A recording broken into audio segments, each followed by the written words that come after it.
Broncos training camp. Has it been that long? Broncos country, it sure doesn't feel like it, as fans are back to watch their favorite team after a 10-day absence from UC Health Training Center that included joint practices and the first preseason game against the Vikings. And all throughout camp, all eyes have been on the quarterbacks. So where does the QB competition stand after one preseason test? And what should we expect this week? We'll break it down with one of the best quarterbacks in Broncos history. Welcome into Broncos Training Camp Live, presented by U.S. Bank. I'm Matt Boyer, and Broncos country, it's good to see you. It's good to have you back here again. It's been a while. 10 days since the last open practice, 13 days since our last show. And in that time, we've had a trip to Canton. We've had a trip to Minnesota. We'll cover all of that. But today's practice, just a couple of notes, it's going to look like a typical training camp practice. Yesterday was a lighter practice, said head coach Vic Fangio. Both Tuesday and Wednesday will ramp things up, and Thursday will be a little bit easier. Let's get to some of those news and note items on the injury front worth updating you on. How about some good news? Josie Jewell, Deontay Spencer, and McTelvin Ajim all back practicing yesterday. Good sign, especially for Jewell, after a lingering groin injury kept him out early in camp. Baron Browning finally back after missing almost the whole offseason program and camp up to this point with a lower leg injury. He's off the PUP list, but Coach Fangio said he will have a major lift catching up on the missed work. Some other notables missing practice yesterday. Ronald Darby was out with a non-COVID illness. He's back today, and Vaughn Miller excused for personal reasons as he awaits the birth of his son. Haven't seen him yet. Also of note, Melvin Gordon is back out on the field practicing for the Broncos. The Broncos just making a couple of roster moves before we came on air. The Broncos have waived Rogesterman Ferris, Peter Colombai, and Lorenzo Neal Jr. They've waived injured Demontrez Dukes, Levante Bellamy, and Dion Sizer. The Broncos have also signed Adrian Killins at running back. Killins will wear number 17. All right, Broncos country, each day our guy Steve Atwater is bringing you the special guest with him to break down practice. And today, we've got a good one. One of the best quarterbacks in Broncos history. He went 39-15 in his career as a starter, trailing only Peyton Manning and John Elway on the total offense list. He ranks third in Broncos history in that category. And in 2005, he led the Broncos to a division title on the way to a Pro Bowl trip. You see him there, number 16. Going deep, finding Ashley Lilly in the corner. Jake Plummer is here on set. Jake, welcome to Broncos Training Camp Live. It's good to have you here. It's nice to be here. Deep seeing those ball, highlights, beautiful gets me excited. pass. Those Rod Smith, Ashley Lilly. How about those highlights? Oh man, it brings back some good memories, some good times here as a Bronco. And like you said, we won a lot of games, and I was the guy behind center, so I get a little bit of credit. But I had a lot of great players around me, and I had a great time, great coaching staff, and it's nice to be back out here. Oh, man, it takes everybody to be successful, doesn't it? Yes, it does. That's why it's a team. Yeah, that's right. That's right. So, hey, welcome to the show. What do you think about this team so far, man? Go out first preseason game. Everyone's super happy about how well they played, but you got to keep in mind, they were going against Minnesota Vikings twos, but how much do you put into a preseason game like that? You know, they look. I didn't watch the game, I'll be honest, right out front, but reading about it and understanding and seeing some highlights, they were efficient. You know, they made plays, they made some big plays. Offensively, you got two quarterbacks, which is the big talk around here. Who's it going to be that both played well? So that's what you'd like to see, that they're grasping the offense and other people are getting in position also. So for me, preseason, it was always tough because I hated going out there, putting my body at risk with in a game that didn't matter. Or doesn't matter other than just practice, really. So, you know, to be able to get, the good reps in, get some timing down with some new bodies, some young kids, you just get to see how they respond, too. Coaches are watching. There's a lot of people in the locker room to see how these players respond when it's actually game time. So it's kind of a good thing that they got it under their belt.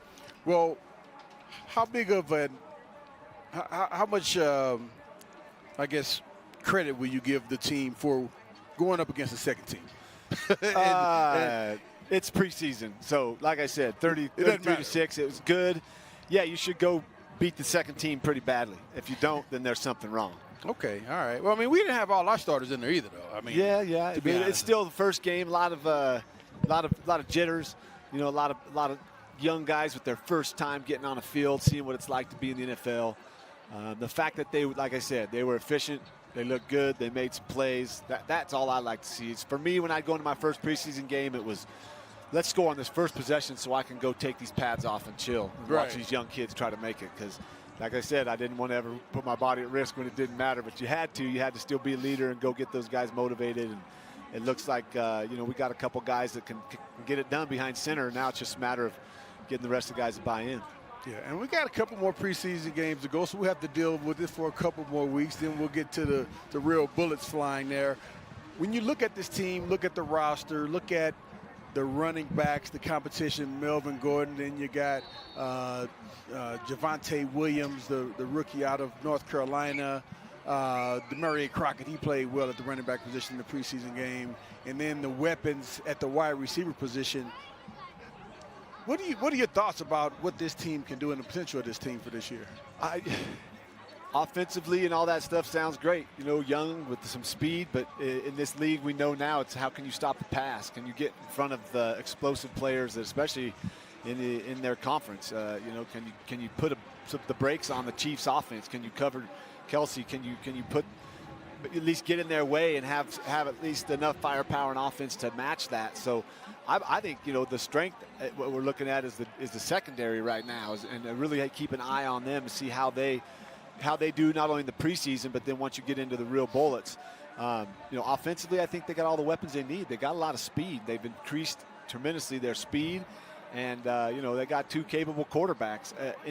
On a team like this with the weapons they have, they just need a leader that's going to keep guys believing. And I think they got two guys that hopefully have the team behind them and the players believing that either one of them could get it done.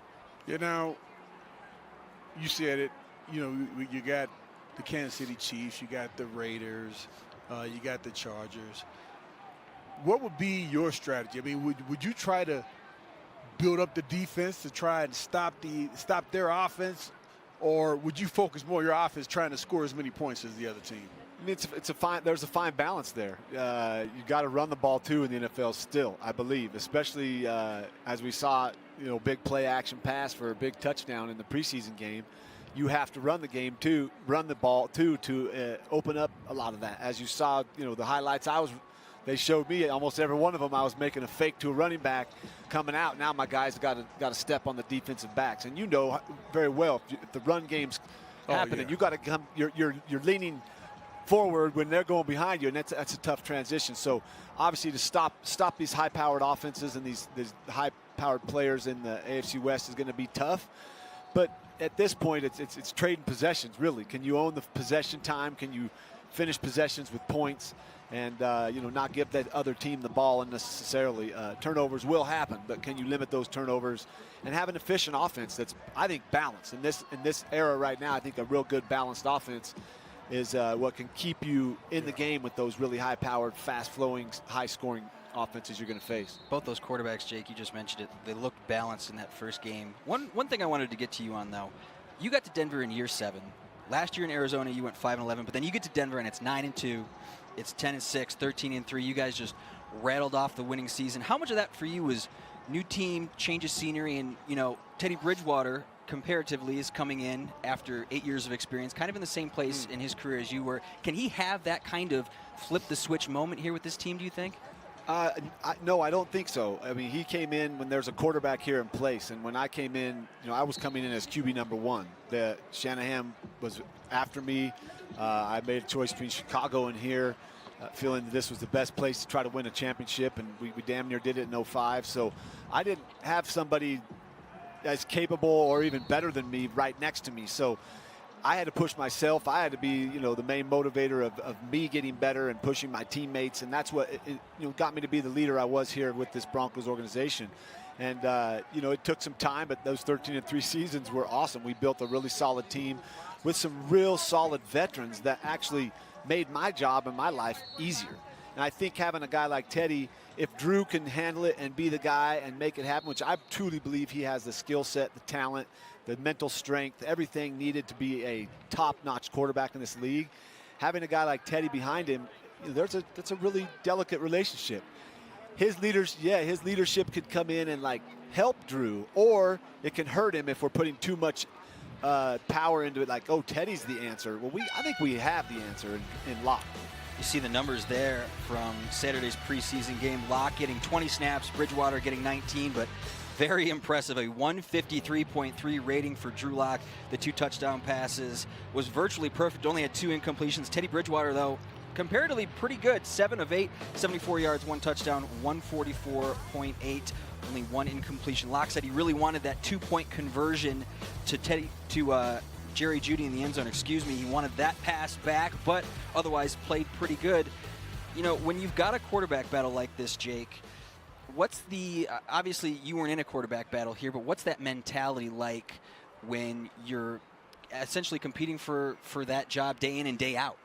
It can be really hard to to not get kind of self-centered and focus it on yourself and hoping that you have a good day, when the main thing as a quarterback, no matter what, if you are going into it obviously to do that every day, but to build your players around you too, to be motivational for them, to make sure that there's no acceptance of any type of off day. I mean, even if you're having a bad day outside of this building, when you come in here, it's time to work. And so, that's one big thing that as a quarterback you have to do. And when you're in a battle like that, it's hard, because if you make a bad play and then the other QB goes out, makes a great play, that's not the end of the world. It's going to come down to, how efficient you are. And like, if there's people watching other than teammates, coaches, there's a lot of people watching how these kids carry themselves in the building, as they leave the building, as they go through DIA, as they go in the grocery store. There's people watching. Trust me, not just fans. There's people out there reporting back to Broncos headquarters saying, hey, I saw Drew Lock. He was down at this function. He was a really nice kid. He really was very cordial. He opened up to these kids, and he was genuine.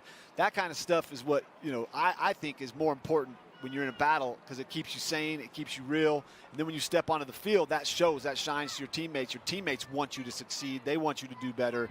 They feel you when you're and you're doing it, and it's real and it's genuine. And if you only do that when you're here on the field, it's hard to turn it on when you need it. But if you do that in life in general, then I think you have a better chance. So I think these are great kids, and I think they're all capable.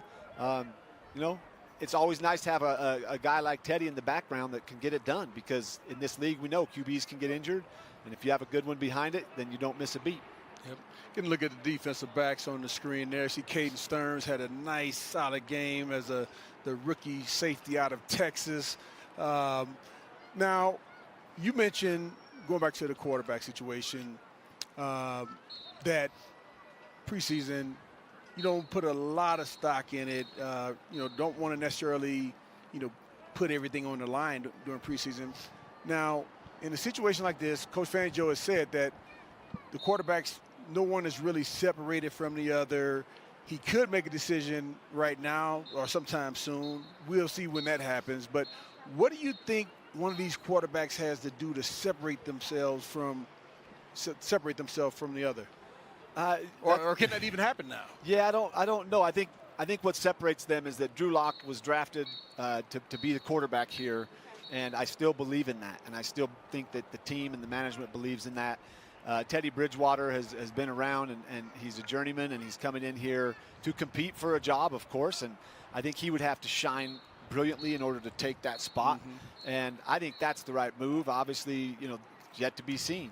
But as the battle goes on, we're going to see in the preseason, I think, even though I say the games, I hate that they don't matter, and I don't like to go out there and risk injury, I was in it 100% no matter what, because you can't play this game at 82 or 90. If you're injured, you were forced to, but you're 90% physical, 100% always. And so when you go out there in a preseason game and these guys have a chance to do what they do, it's how they approach even a game that doesn't matter, because then that shows your team that, hey, everything this kid does is important. Even when we're conditioning, even when we're like coming off the field, to go in to get ready, like even when we're in the locker room to take care of our personal space. So there's a lot that could be done, and not just on the field to establish yourself as that guy. And that's why I don't know Locke well enough to know what his leadership style is like and how well these guys respond to him.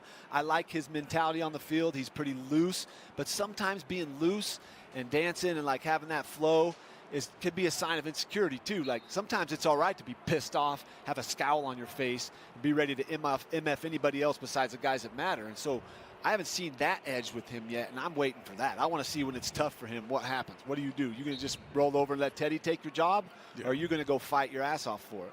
Yeah. Got the wide receivers up over there. Cortland Sutton didn't play it down, which I'm so happy that he didn't. I want him ready to go for game one. Exactly, preseason, right? I mean, it's like, does a receiver need to go run a bunch of long runs and have someone leaning on him? I mean, he's going to get that in practice. So yeah, and man, to see our second round pick. Why am I having a brain? The receiver. Javonte Williams? No, our receiver. KJ Hamler, come on. KJ, when you saw Jerry Jeudy on here, you're like, how can you think of anybody else but that cat? Jerry's an awesome receiver. Yeah, having a player like KJ Hamler with the speed, especially in the slot where guys can't jam him, because he's off the ball most of the time. What does that do for a quarterback? How does that make a quarterback's job easier, or does it? Well, it just depends on the relationship they form. That slot receiver. I had some great slot route runners.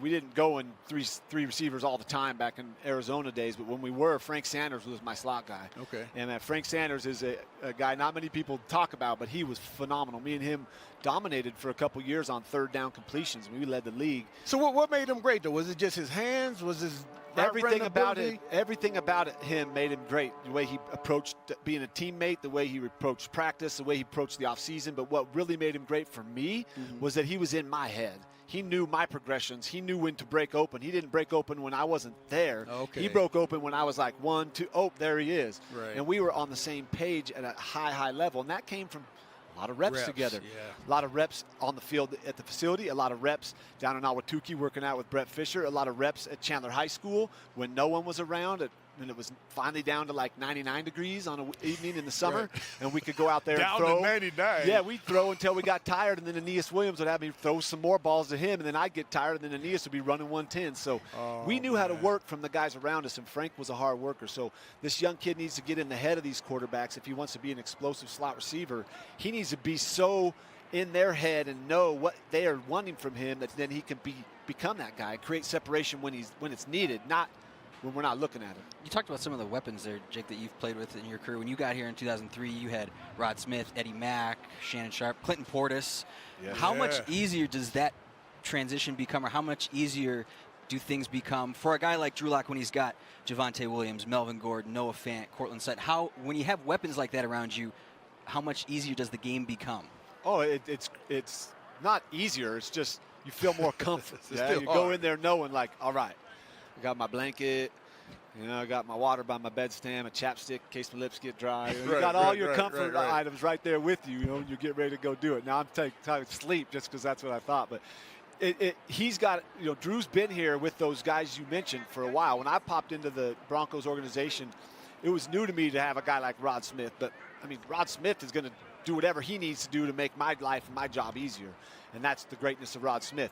Clinton Portis, wow, having a back that you could hand the ball to, and all of a sudden he's 80 yards down the field. You're going, holy smokes, wow. Right. You love that. Shannon Sharp, that was a whole nother issue on its own. You got to manage and massage a relationship like that. But we had a lot of great, Eddie too. Eddie's a great player. And then as I went through, Ashley Lalee became a big weapon.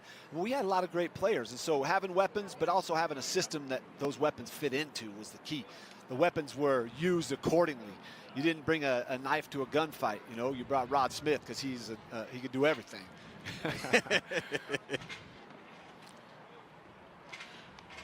Well, speaking of a couple of those weapons, as Jake just mentioned, the quarterbacks both saw almost identical numbers of snaps on Saturday, but only Drew Lock had the ace up his sleeve in Jerry Jeudy lining up on the outside for him.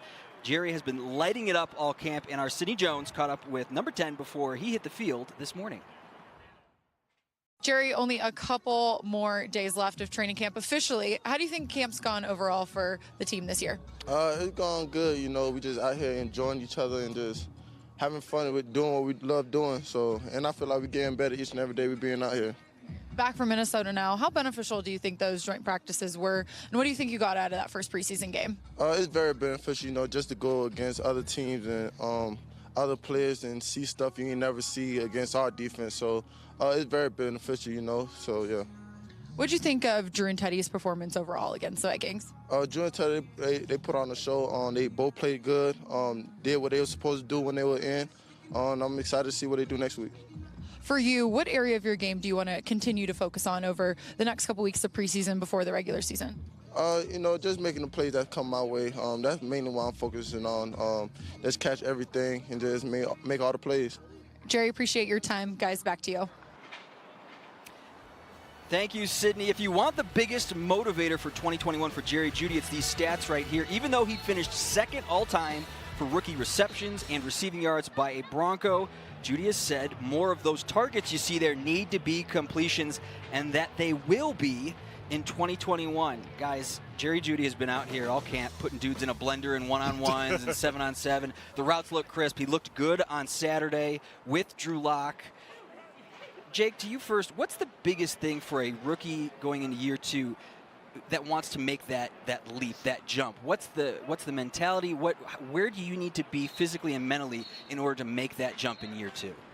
Well, we're to the point now where he should have done that already. I mean, it's the off season. It's what work do you put in to assess your weaknesses or your issues or things you want to get better at? And I know, the talk has been about his hands and consistency catching the ball. So what do you got to do? You got to be speed dialing Drew every single day. Where are we throwing? Where are we throwing? Oh, you can't throw? Who's throwing to me? Rippin', let's go. Rippin', you're done.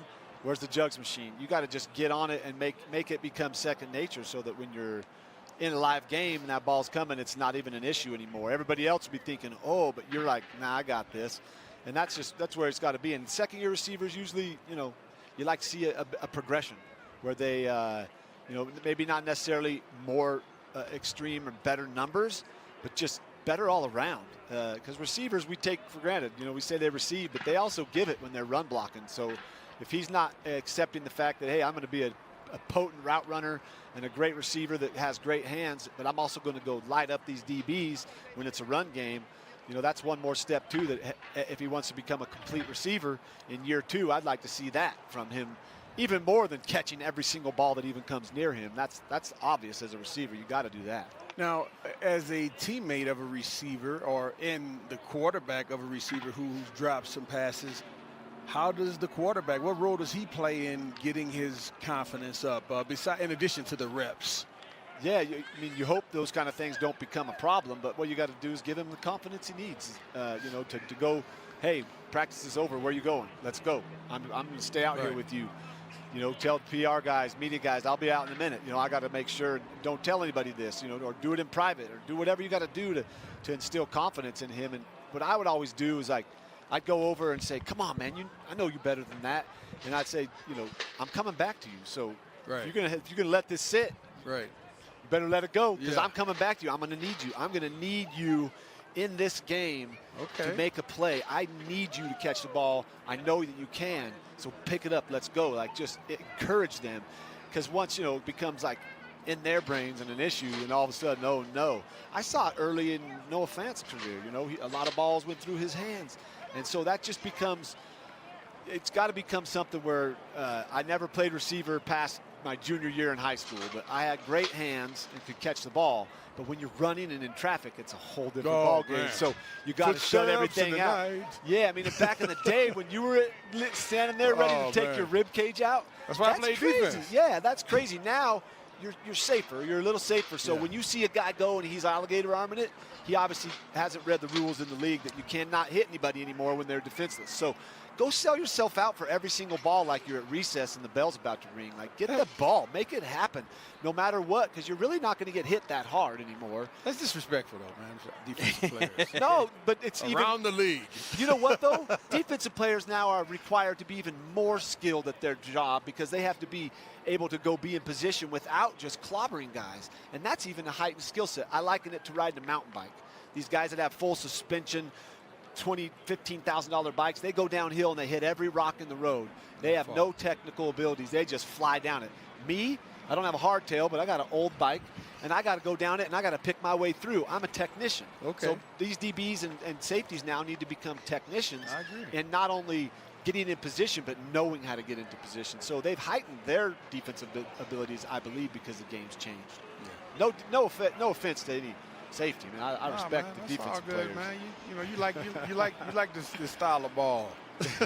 Well, the defensive backs, Jake, I mean, is that why we're seeing so many quarterbacks now pick on the younger DBs, because it takes so long to become a technician, to become, like you said, just have the fully equipped mountain bike, to borrow your analogy? Yeah, I mean, in this day and age, you have to study so much film to learn tendencies, too. And a good DB and a good defensive back and a great defense will see a set and understand, okay, they can run only a few plays out of this. They motion, now we know what play's coming. They haven't run anything else. And then the good offensive coordinators can make the switch and run something different, and that's where big plays are made. But mostly it's how mental, yes. So a young DB is only going to be so prepared for what he's going to see. Not only, in college they play, 11, 12, 13 games. Here you're playing a lot of football games, so it's keeping mentally sharp and understanding that it's not just the first 4 weeks, but the weeks, 12, 13, 14, where it starts to get hard.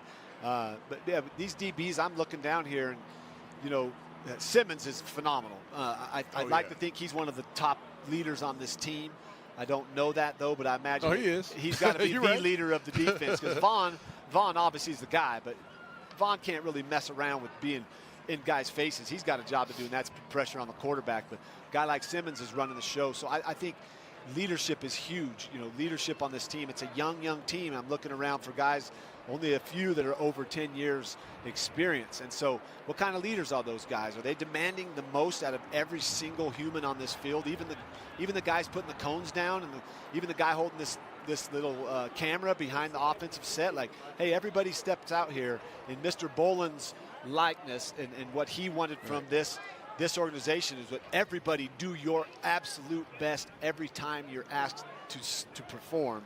Those kind of leaders are what we need, because I've seen a lack of that through the last couple of years, where things will start going wrong and there's just, oh yeah, well, that's waiting for someone to step up. Well, that's when a leader comes and grabs everybody, and when he says stuff, you go, okay, we better do this, and it just lights that fire. So I'm waiting to see who really steps up. And like I've said about these DBs, they're good-looking DBs. That Surtain, my goodness, man, he's like, wow, I would hate to have to throw the ball against a guy like that. I mean, he's going to be a key part of this defense, how quickly he gets into it. But, let's be real. His dad's already breaking down the opponents they're going to see. Yeah, His dad's going to give him one of the best scouting reports you could ever get in the world every single day of his life, so he's going to be prepared, and it's going to be fun to see him make plays like he did in the preseason and continue to kind of assert himself as, hey, I'm a rookie, but let's be real, I've been going against aerial attacks for the last 4 years, 5 years, his whole life in 7-on-7 camps. This is no strange thing to see a ball flying my way. Right. I'm going to play it and take it away from Travis Kelce. He ain't going to get it. We just mentioned the DBs, Patrick Surtain and Justin Simmons, a lot of leadership, a lot of guys striving for greatness that eventually leads to the Hall of Fame. And I think we've got some video of a recent Hall of Famer. There he is. Come on. Oh, Yeah, the gold man. jacket. Steve, it's your first show back since your trip to Canton. A nice ovation there, a nice gold jacket. Dennis Smith in the background presenting it to you. A great speech, a great bust. Steve, tell me, oh, look at the kiss on the bus. Come on, Steve. Tell me about Canton. Oh, man, that was like one of the best moments of my life. Just, getting a chance to be out there among so many great people. And, a lot of people who I've spoken with afterwards, they said the same thing. Like, man, being around all that greatness, man, that's motivated me.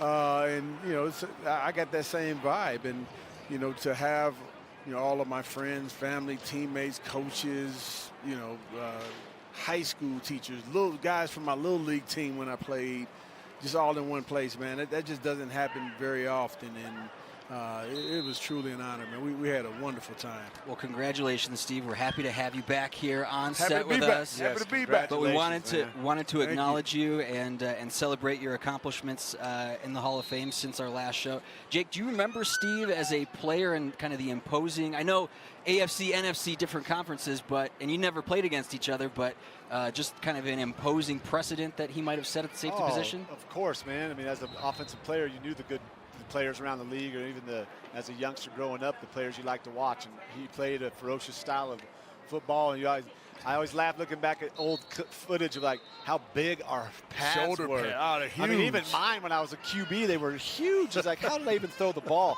So yeah, I was well aware of his greatness, and it's really an honor to sit next to him. And not only that, but just know what kind of guy he is. He's a real positive influence, inspirational guy, and well deserving of being, you know, where the greatest reside in the Hall of Fame. Well, thank you, man. And, Yeah. you know, it is. It's an honor, man. It's an honor to be there, but, you know, nobody gets there alone. You know, I had, you know, so many great people behind me. And fortunately, I was able to thank a lot of them. Some weren't there, but, you know, that was the good part for me, being able to acknowledge those who had a big impact on my life. That was cool. I think got an impact on a lot of players getting in the Hall of Fame, especially defensive backs. I threw quite a few interceptions in my career, so you know. No. When Champ Bailey goes into the Hall, you know, it's like he intercepted me a lot. So you know, I had something to do with that, Champ. You got to thank me too. Yeah, give a shout out to Jake Plummer.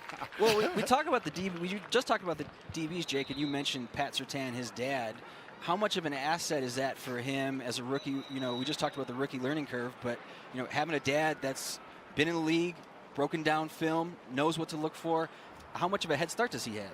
Oh, I mean, he's got a great head start just because he's been a baller his whole life as far as knowing the game, being immersed in the game. And we see what guys like that usually, they're not surprised by their star status. They're not surprised by what's thrown at them by the media. They've been groomed and ready for all this. Now it's just focus on playing the game you love. And so for the Broncos to draft him, everyone was really shocked because I remember right at the time there was a lot of Aaron Rodgers talk and drafting a quarterback, and let's start fresh and get some new rookie quarterback in here. It's going to have to then go through all the same things that these guys are going through, but not to be even proven or anything. So getting Surtain, I think, was a great draft pick because here's a guy who just has, you know, you check the boxes and, you know, barring any unforeseen, you know, things out of his control, he's going to have a great career. He's going to be a great player. I doubt he's going to be a bust, you know. He just has the makings of it. It's in his bloodline. Right, to bring him in just fortifies already a solid back end and gives you a lot of options. You know, these guys are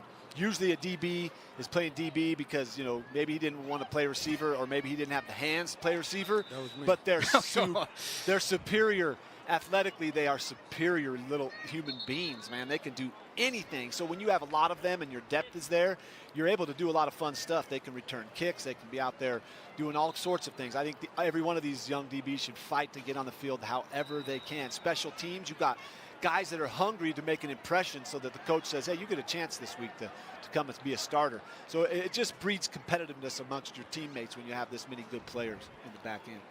So, Jake, I want to talk offensive line just for a little bit.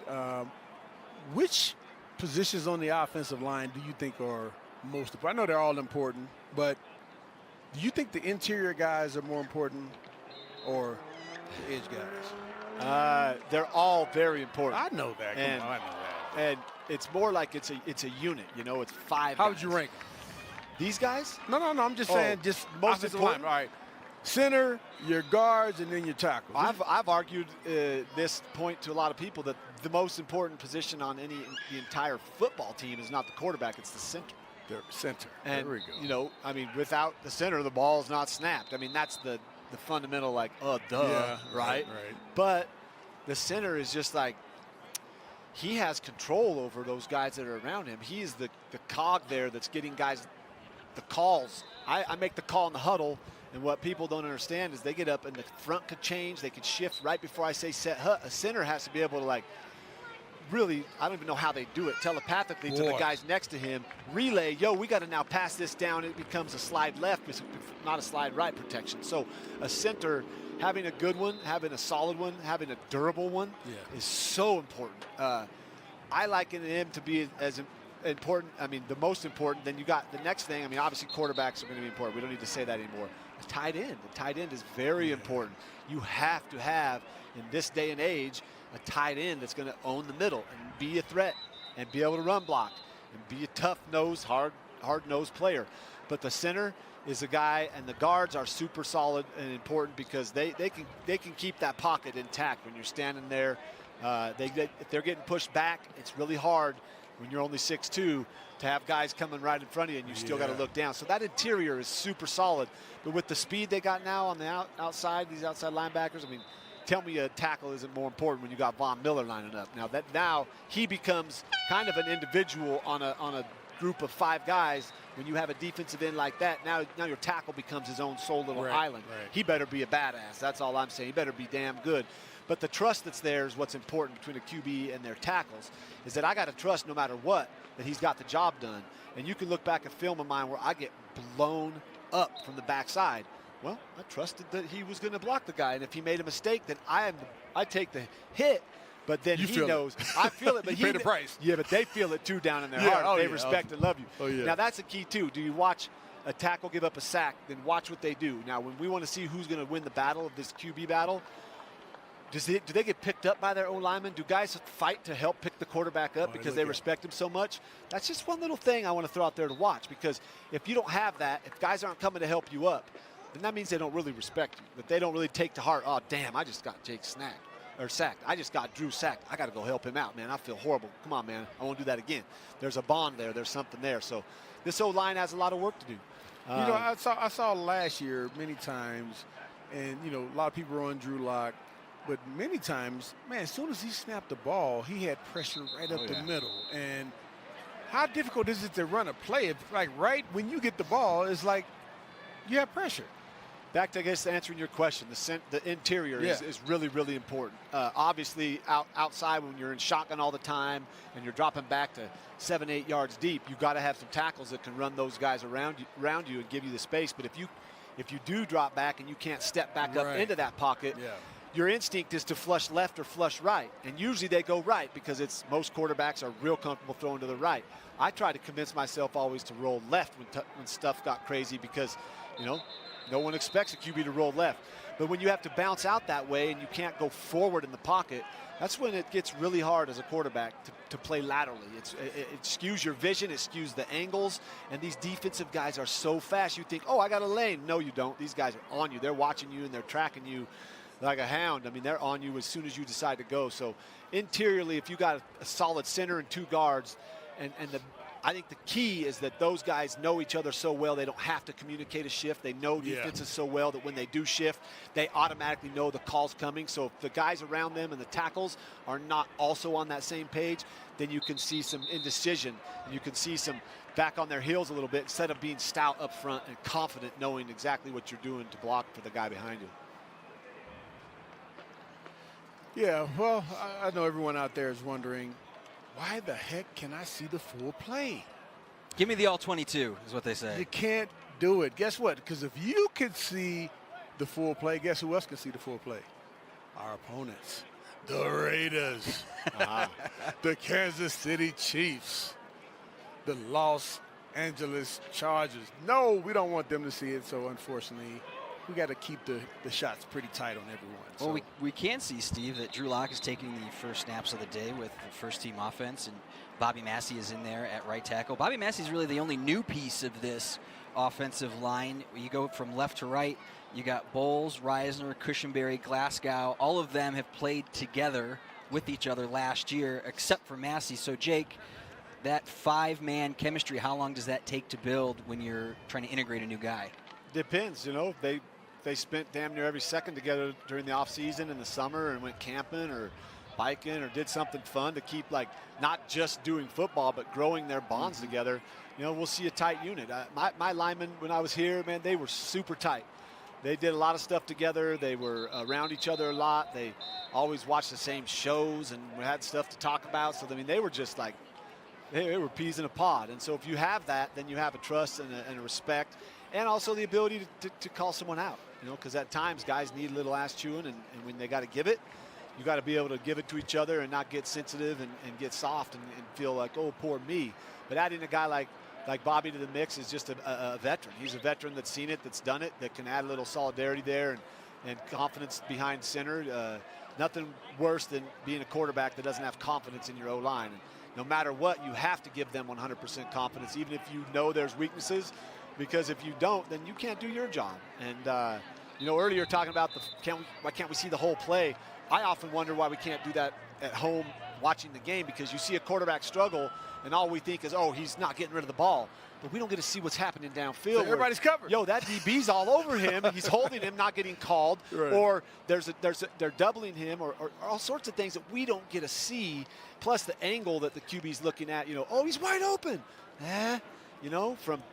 Put a string from the QB to that receiver, and there may have been someone there, but the view you're getting shows him wide open. So, the view can be skewed, right? And I like this line. I like Reisner a lot. He's a great player. He's a leader, and I think that this unit up front is going to be a key part of maintaining possession, not just having huge, big plays and all this speed, but like maintaining possession and finishing drives. I mean, that's all it comes down to. I sound like one of those pundits now. Got to finish drives. You got to do this. Like, obviously, Jake, but it's having that confidence in each other that, hey, this is what we're going to do, and the expectations that we're going to be one of the best in the league.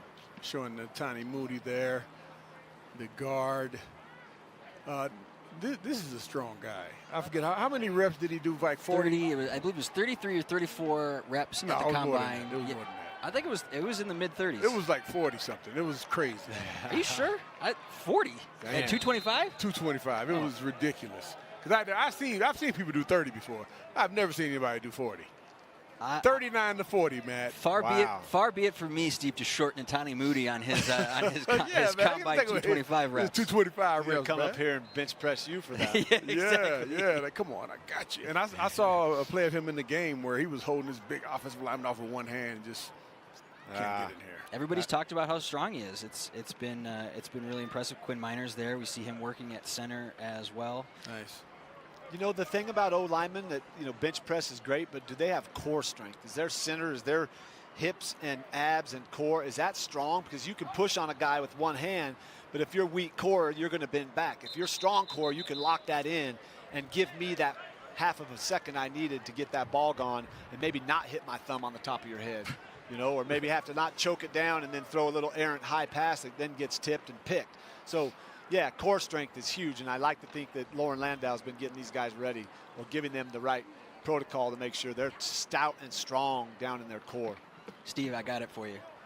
Courtesy of our social media manager, Caroline Deisley, it's 44 reps. There we go. She's looking out for you. There we go. Way to go, Caroline. 44 reps. I was like, man, I saw that. I was like, this guy is unbelievably strong. Demarie Crockett, number 39. Leading rusher on Saturday. Yeah. We were wondering if he knows the former defensive back, Ray Crockett, my good friend. Also wore number 39. That's right. I'm thinking he had to know that Ray Crockett wore 39. I mean, what would be the chances of him coming in, putting on this jersey number? You have to know that. I mean, I knew every other player, with the last name Plummer. Right. Of course. You got to know. Hey, wait. Let's see that. There he is. He's got my name on this jersey, too. There was only a couple. So, yeah, I'm sure he knows that. Hopefully. If he doesn't, then he maybe hasn't read social media where somebody's probably tied the two together somehow. Right. We just did, so. Javonte Williams, man, he had a great game. I'm not sure. What were his stats, Matt? He had 2 first-down carries, Steve, in the first series alone. So I don't have the final number for you, but he looked very impressive. Yeah, he had a touchdown it was taken away because of a hold by Jerry Jeudy, but hey, it's preseason. How was his blocking? How was his pass blocking? Good, and that's one of the things, Jake, that he's mentioned. He takes a lot of pride in his blocking. When we had Terrell Davis up here, he said that's almost as important, if not more important, than actually rushing the ball. This day and age, yeah, you better know exactly every single protection, every defensive front, look, blitz, and everything, because I've seen a lot lately, especially here, where guys didn't quite do it as well as they could. Now, Philip Lindsay used to sell his body out to block. Maybe might have been a little late getting there a couple times, but with indecision then that's when you get in trouble. So I always laugh because, we want to talk about receivers. Can they catch the ball? No. Can they block downfield? That's what I want to know. Running backs, are they great at reading the holes and patience? No. Can they pass block too? Because most running backs can run the ball. They're not afraid to hit. They can see the hole. Can you pass block? Can you step in front of that train and stop it for me? Jake, a lot of people will debate you on that issue. Matt may be one of them. On what? About like a tight end having to. What did you say you want a tight end to be able to do in addition to every catch single passes? thing, man? If you're a tight end, you're like a a Swiss Army knife. You got to do you need everything. To be able to block, right? And you better be able to long snap too. Matt doesn't necessarily need his tight end to be a good blocker if he's a receiving tight end. The more you can do, the more you can do. On a team, there's 52 players. So if you got to do as much as you possibly can. And if you're a tight end and you're just running routes and thinking you're going to be a Hall of Famer, give me a break. You got to learn to pass block. You got to learn to run block and be nasty at both. Speaking of Hall of Famers, there's number 7 walking the sidelines here at Broncos training camp. I like that shirt he got on there. Knew a little something about finding tight ends, Shannon Sharp, just like our buddy Jake here. Jake, there has been some debate between me and Steve about the necessary skills as to is the inline tight end dead? Is it do you need to be that 5-tool tight end player, or is it a matter of that guy still has a place in the league?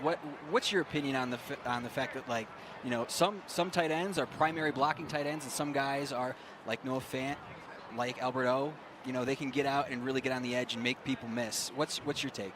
Yeah, I mean, tight ends come in all shapes and sizes, and we had Dwayne Carswell, so he can play some tackle too, and we put him there. We had him, as an extra tackle, but he also was an amazing run blocker and a great pass blocker, and he wasn't super fast, but he was able to position himself. And when he would bust open, guess what happens? That's when I was coming to him. It wasn't early, and if I put it anywhere near him, he was going to get it or nobody else. And that's where, even though he wasn't maybe superb at all of the aspects of a tight end, he could do them all really well. And, tight ends just have to grow into that. Some of them are born with that gift, and some of them, it takes a little bit of time to learn how to put your hand down and come off the ball in the league and know how to attack, points and get leverage and in the run game, keep your feet moving. And, that's a talent that only a few specific tight ends have. So as I have, as a quarterback would love was when we had tight ends that really could do all that. I mean, I had Steven Alexander. He was a good example of a pretty well-rounded tight end. Jeb Poutsier was more of a route runner. He was really fast, a little light on the back end, so he wasn't the best at run blocking, but he fought hard, and that's all I wanted to see was the effort they put towards that, the work they put in outside of the game, getting better at pass blocking, run blocking, not just being one-dimensional. And good tight ends will do that. They'll learn, I can stay in this league a long time if I know how to long snap too, because when I get towards the tail end and they need to bring in somebody else, I got an extra little weapon. I can long snap. They're going to keep me till I'm 13, 14-year vet, and then maybe I just become the long snapper like Trey Junkin did down in Arizona. Right. He snapped for like 22 seasons or something crazy, and he said he was drafted as a tight end. So tight ends out there, learn how to long snap. Along with everything else. Oh, man. Long snap is a difficult job, though. You got some pressure on you. Back in the day it was. Now they don't hit you, so it's a little bit more of a, it is an art form. Mike Leach, when he would snap to me when I was holding, holy smoke, if I would reach and grab the ball, I'd make my mark. If I would reach it from my mark forward and grab the ball, the laces would not be right. He said, Jake, do not reach for it. Let the ball hit your hand right above the mark, and if you do, the laces will be there. Every time the laces would hit my top hand, I'd catch it, put it down, no spin needed. Wow. It was me that I would reach for it, as you're taught as a receiver to go reach for the ball. Don't let it come to you, but as a holder, you got to let the ball come to you because those guys are precise. That's crazy. You have that much. You can be a technician precision, like that, man. Yeah, the precision with the long snapper. Jacob Bobenweier getting loose over there on the sidelines. We just saw Brett Rippon take a couple of snaps in. It went through the progression there, got to the fourth progression. I like that. Got the pass out in the flat there. Receiver didn't catch the ball, though. Boise State product, Idaho. There we go, representing. Jake, with Rippon, though, we've focused so much on Bridgewater and Locke, rightly so. But when you're kind of the third guy, is it just you just got to kind of have tunnel vision and forget about the quarterback battle and just worry about your job? Or what does his mentality become when the focus becomes so much on the other two guys? Well, the throw he just made, his mentality is like, oh, man, I got to make that throw. That was a wide open receiver up the seam, perfectly diagrammed play. I like Brett Rippon. He's tough. He's a smart kid. He comes from a good bloodline also. But for him, he's the third guy. He's got to make the most of every rep he has. He's also got to be a wealth of knowledge for everybody else on that offense. If a young kid has a question, he should be the one there that can help them answer it. Because not always do you want to go to your coach if you maybe something didn't sink in during meetings.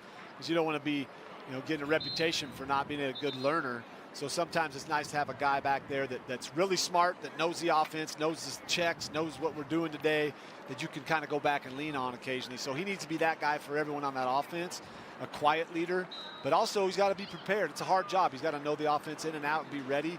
And then when the season does start, you know, it becomes paramount that he becomes a great look for the defense. He needs to be able to, like, go through the progressions and give exactly the look that they need and make good throws, make the hard throws against the defense during practice so that they get as close to a good look as they can for the game. Well, his job is probably more difficult than the starter's job because with no reps, you got to go in there and perform on the level of the starting quarterback. Like, come on, man. Yeah, you got to be able to go in without having the wheels turning at all. It's a tough job, you know. I mean, especially if there's an injury and then, like, all of a sudden, boom, you're moved up to the backup position if they keep 3 on active on game day or not. It's hard. You got to be ready, and then you don't get a play. So even the second team quarterback, though, during the season, they don't get nearly as many reps as the first team. That's not a fun position either. I was only that for a couple, you know, partial seasons, my rookie year and my last year, where I was the second string guy, and it's no fun. But you still got to be professional and approach the game with precision and know exactly what you're doing. Right now, I've just watched a little bit of these plays. Like, you know, I don't know what's being said down there, but the offense looks a little lackadaisical, dropping a couple easy balls, missing some throws. That's where I wonder who's stepping up and saying anything. Is it just like, oh, well, we're in day whatever. Day 15, the dog days. Here we go. We had a great preseason game. We're there, man. Like, no, who's walking around calling them out? And like at some point, I remember Rod a few times in a practice like this, he'd go to Coach Shanahan and say, Coach, can we start this drill over? Look like that, like balls are behind, balls are dropped. Like there just has to be more of an impetus put on, hey, yeah, we're tired, whatever. You had a day off, whatever. Let's go, guys. It's time to work. So who's doing that? Is Teddy? Is Drew? Who's the one down there making sure guys don't just half-ass it right now? Yeah, but you know, some days you're going to have days like that. You know, of course. You can yell and scream and talk and get a motivation to speak, but it's just going to be days like that. And those are the days you get most frustrated because you come back out the next day and like, oh, okay, we're okay. We're not as bad as it was yesterday. For your teams, Jake, who was that? Was it Champ, you, John Lynch? Rod Smith on offense for me. I mean, I would do it, of course, but yeah, I can't do it all the time. Yeah. Rod would always know when to step in and like, hey, Snake, I got this. And he'd go over and I could just go get a drink and hear him over there in the huddle and know that, you know, when I stepped in the huddle, there's going to be a little bit more alertness, a little bit more, okay, let's do this. And so, you know, it has to happen. It just, Steve, you said it. There's bad days. You got days in camp. It's grinding. You know, you're just, God, we're going over this play again. We're doing this again. But you have to snap through that. You have to pull yourself through. Good teams do that. Yes, you have a bad day, but I always think back to, you know, when Mean Joe Green was the D-line coach in Arizona. And I always would go get a little knowledge from him. And the guy was one of the greatest players of all time on one of the greatest teams. And he would say, you know, there's days where you just never know what that day presents that can be a building block to your greatness as a team. A bad practice like this, and I'm not saying this is a bad practice. I'm just saying what I'm looking at is a lot of drop balls, guys not getting open, you know, some throws behind. How do you respond to that? You know, is there a bounce back? Is there, like right now, is there a little bit of a, hey guys, let's go right now? That was some, I don't want to say it, and I won't say it how I would. That was a crap practice. That was a crap session. That 7-on-7 was bad.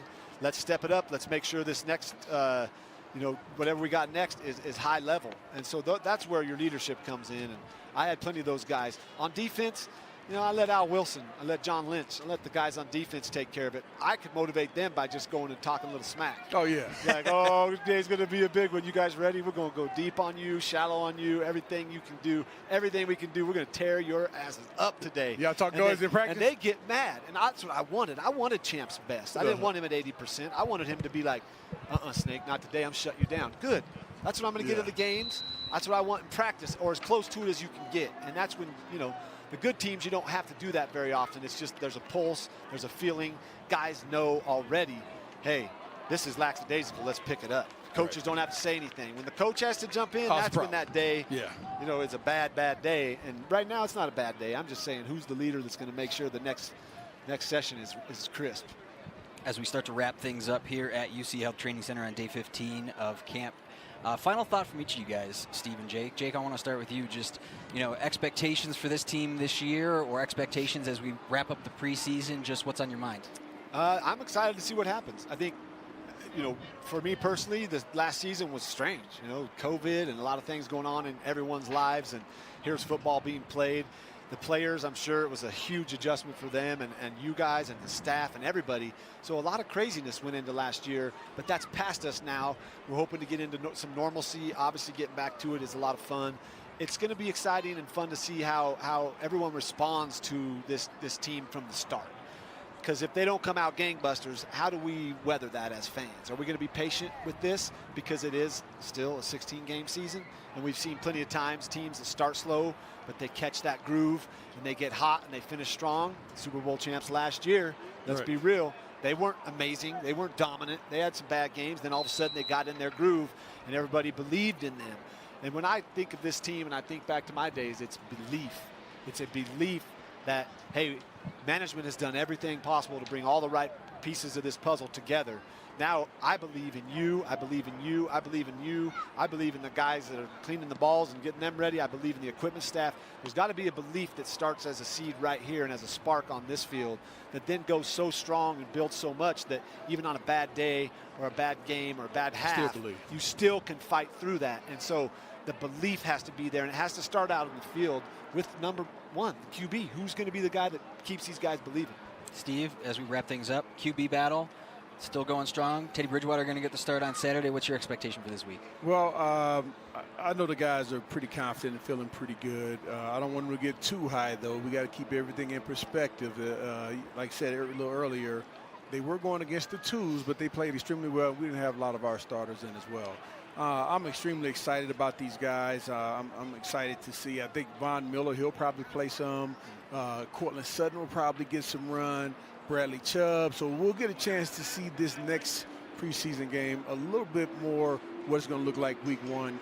And I think it's going to be great. Now, quarterback situation, I'm anxious to see who's going to be the starting quarterback when it's finally said and done. Right now, I have no clue. One day it'll be Drew Lock. The other day it'll be Teddy Bridgewater. I think if they're neck and neck, it's got to be Drew Lock, though. All right. As we wrap things up, a special thanks to Jake Plummer. Jake, appreciate you coming down here. Of course. If folks want to find you, appreciate it, baby. Where can they find you on social media or the like? I'm on Twitter at Snakes Takes. I'm on Instagram. I don't do a whole lot on there. Snakes Takes. Been busy just doing Ready List Sports, digital playbook we're working on, and otherwise enjoying life here in the beautiful state of Colorado. Perfect. Thanks for having me today, guys. Thanks for coming out, Jake. Appreciate you. A couple of quick programming notes, Broncos Country. Tonight, we are debuting a new partnership with Denver 7. It's a show called Broncos Country Connected, hosted by Alexis Perry. She sits down with George Payton tonight. Nick Rothschild from Channel 7 chats with Shelby Harris. Tune in every Tuesday evening at 6:30 on Denver 7. And for those out of market, check it out on the Broncos YouTube channel at 7 p.m. Mountain. Tomorrow, a big day for us here at UC Health Training Center. It is the Broncos annual Alzheimer's Awareness Day on August the 18th. That is tomorrow. Fans are encouraged to wear purple. Put down the orange and blue. Wear your purple tomorrow. The Alzheimer's Association will be out here with info and resources on how you can sign up and donate to the upcoming Walk to End ALZ. Great event every year to raise great awareness and funds for Alzheimer's research and care. And if you can't make it out here in person tomorrow morning at around 9-10 a.m. again, Nick Ferguson is joining Steve Atwater Jake, another guy who arrived here in Denver in the early 2000s. A couple of safeties will be out here talking ball and breaking down Broncos Camp. You won't want to miss it. Again, that is tomorrow at 9-10 a.m. But until then, Broncos Country, that's all for today. For the Hall of Famer Steve Atwater, I'm Matt Boyer. We'll see you back here tomorrow morning on Broncos Training Camp Live, presented by U.S. Bank.